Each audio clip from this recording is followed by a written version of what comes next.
A body that feels heavy, joints that whisper of past storms, and a feeling of being stuck. This is not a destination, it is a signal, a call to return to the foundation. We will explore this together, but you must watch until the end. The final insight we share is not about the food, but a profound shift in understanding that can change the way you walk through this life. Foundation first. We begin by acknowledging a feeling that many of us, as we travel further along our path in life, become deeply familiar with.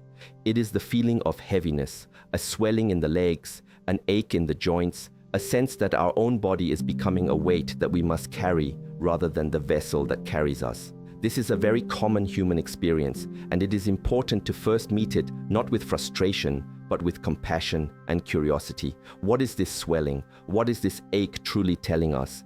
If we imagine our body as a house, a temple that we inhabit for our entire lifetime, then this swelling, this discomfort is like discovering a dampness in the walls, a creak in the floorboards.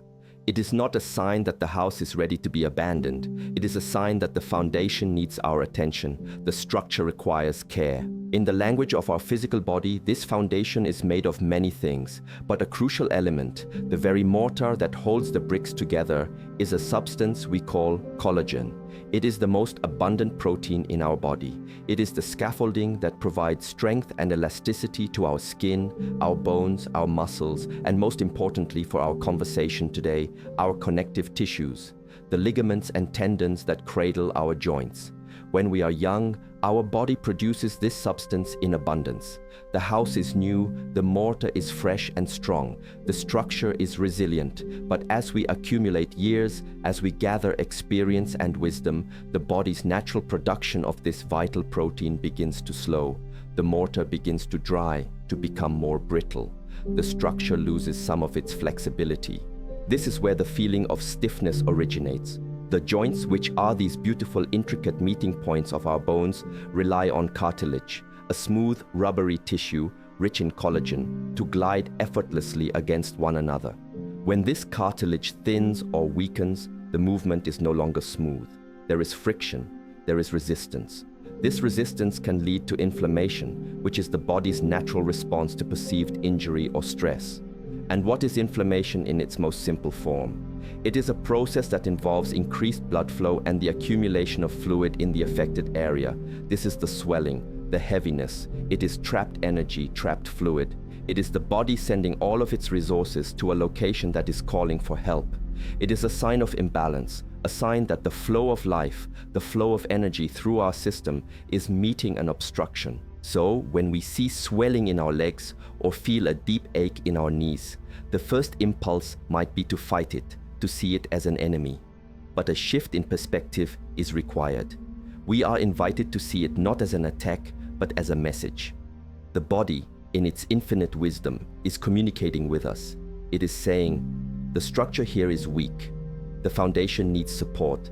I am sending resources, but I need better materials to rebuild. I need your help. Understanding this changes everything. We move from a mindset of conflict with our own body to a mindset of partnership. We are not fighting against aging. We are learning to support our body through a natural process of change. The goal is not to have the body of a 20-year-old, but to inhabit our current body with the most strength, freedom, and vitality possible. And that begins by looking at the very materials we use to repair and maintain our precious home. Nourishing structure. Once we understand that our body is communicating a need for structural support, the next question becomes wonderfully simple. How do we provide it? How do we give our body the raw materials it needs to repair the mortar, to strengthen the scaffolding, and to calm the internal environment so that true healing can occur? The answer lies in another form of communication, another form of information that we provide to our body every single day. This is the information we call food. We often think of food as fuel, as a source of energy to get us through the day. And this is true, but it is an incomplete picture. Food is not just energy, it is information. It is a set of instructions. Every meal we eat tells our body what to build, how to repair, and how to regulate itself. When we consume foods that are highly processed, full of artificial ingredients and lacking in true nutrients, we are sending confusing signals. We are giving the builders poor quality materials. We are asking them to patch up the foundation with sand and dust instead of strong mortar. The result is a structure that remains weak and an internal environment that remains in a state of chronic alarm, a state of inflammation.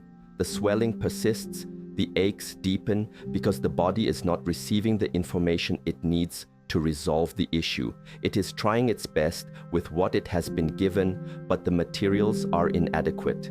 This is not a matter of blame, but simply one of awareness. We live in a world that prioritizes convenience, and this often comes at the cost of nourishment. The invitation here is to see our plates, our bowls, our meals as an opportunity to enter into a loving and supportive dialogue with our body. It is a chance to provide clear, high-quality information, to hand our body's builders the finest materials available. And where do we find these materials? We find them where life has always found them, in nature. The foods that are richest in the building blocks for collagen and in the cofactors that help our body use it are not complicated. They are not found in fancy packages with long lists of ingredients. They are simple, whole, and have been nourishing human beings for thousands of years. They are the foods that our grandparents and their grandparents would recognize. This shift in how we view food is perhaps the most critical step. Before we even speak of specific items, we must cultivate a mindset of providing nourishment, not just filling a void. It is a practice of intention. When we prepare a meal, we can do so with the awareness that we are preparing a gift for our body. We are consciously choosing to provide the information it needs to be strong, to be resilient, to be calm. This act of choosing, this act of mindful preparation and consumption, is itself a form of healing. It reduces the stress that contributes to inflammation. It aligns our actions with our intention to care for ourselves. So, as we explore these specific foods, hold this idea in your heart. You are not starting a diet. You are beginning a new conversation with your body, one based on respect, support, and a shared goal of vibrant well-being.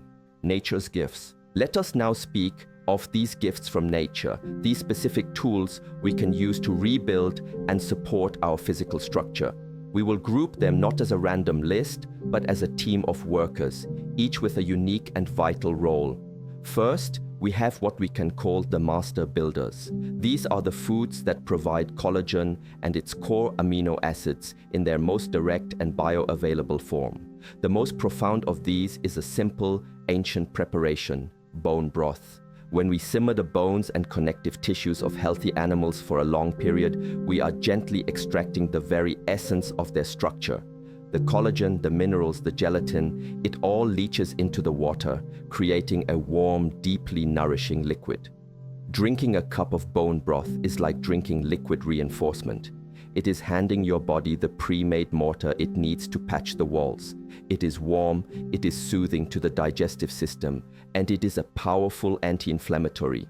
It calms the internal environment while providing the direct building blocks for repair. Alongside this, we have chicken, especially the parts that include skin and cartilage. These parts are naturally rich in the very connective tissues we seek to rebuild in our own bodies. But the master builders cannot work alone. They need a team of essential helpers. These are the foods that contain the crucial nutrients our body requires to synthesize its own collagen and to use the collagen we consume effectively. The most important of these helpers is vitamin C. You can think of vitamin C as the foreman on the construction site. It directs the process, activating the enzymes that link amino acids together to form strong collagen fibers. Without enough of this foreman, the builders may have all the materials, but they cannot assemble them correctly. Where do we find this essential helper?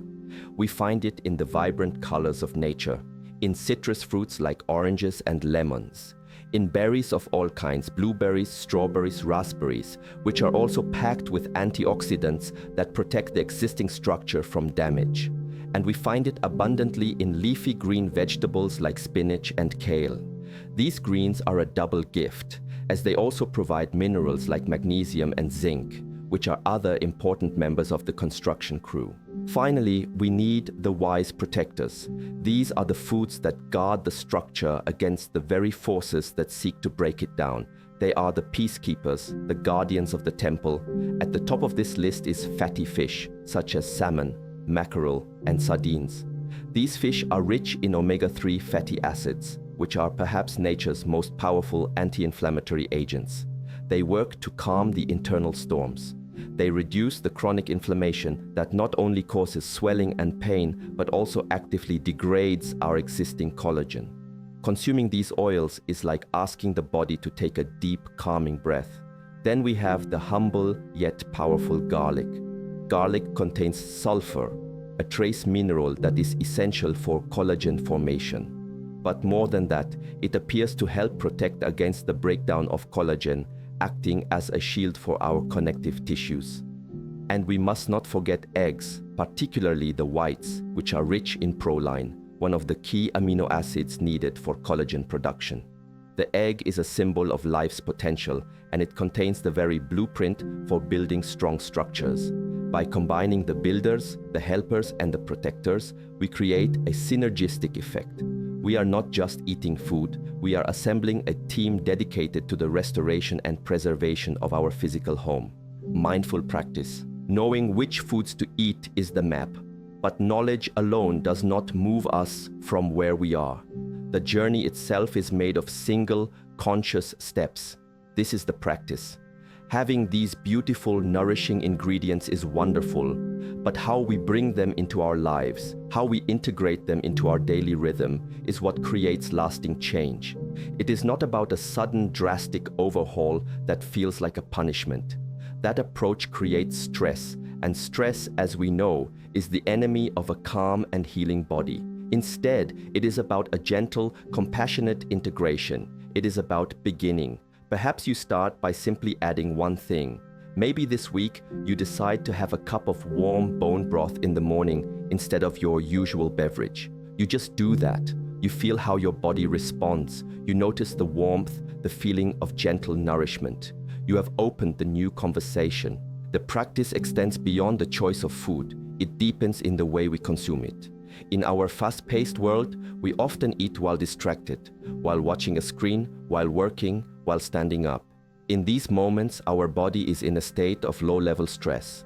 The digestive system is not fully activated. We are not properly absorbing the very nutrients we are trying to provide. The practice then is to eat with mindfulness. When it is time to eat, just eat. Sit down, take a breath, look at the food on your plate. Acknowledge the journey it took to get to you. The sun, the earth, the water, the hands that prepared it. Chew your food slowly. This simple act of chewing is the first stage of digestion. It breaks down the food, making the nutrients more accessible. It also sends signals to your brain and stomach that nourishment is on the way, preparing the entire system to receive it with maximum efficiency. You are not just consuming nutrients, you are absorbing them. This mindful practice has a profound effect on the mind, which in turn has a profound effect on the body. A calm mind supports a calm body. By taking the time to eat peacefully, you are actively reducing the stress hormones that contribute to inflammation. You are turning your meal into a meditative practice, a moment of peace in your day. This is as important as the food itself. And finally, the most important part of the practice is to listen. Your body is the ultimate teacher. As you begin to introduce these nourishing foods, pay attention. How do your joints feel the next morning? Is the feeling of heaviness in your legs changing, even slightly? Is your energy more stable? The body will give you feedback. It might not be loud or dramatic, but there will be subtle signals. Learning to hear them is the path to true self-mastery. It is a journey of 1,000 small steps, of small, consistent acts of care. It is not one grand gesture, but the steady, loving practice of tending to your foundation that will, over time, transform the entire structure. Your body is not your enemy. It has carried you through every joy, every sorrow, every challenge of your life. It is your home for this journey, a faithful companion that does its best with what it is given. The aches, the swelling, the stiffness, these are not signs of betrayal. They are the loving, urgent whispers of a friend in need of support. The invitation is to turn towards that friend, to listen with compassion, and to offer the nourishment it craves. Tend to its foundation with these simple gifts from nature, and you will find that it will carry you forward with renewed strength and grace, not as a burden, but as a willing and joyful partner on the path ahead. I am 72 years old, and for the last decade, I felt like my own legs were anchors I had to drag through the day. The swelling was constant. I tried so many things. Watching this, the idea of the body as a house that needs its foundation repaired just clicked in my mind. It's not about fighting it, it's about helping it. I started making bone broth last week, just that one simple thing. The warmth is incredible, but more than that, it feels like I'm finally giving my body the right materials. Thank you for this wisdom. It feels like so much more than a list of foods. It feels like hope.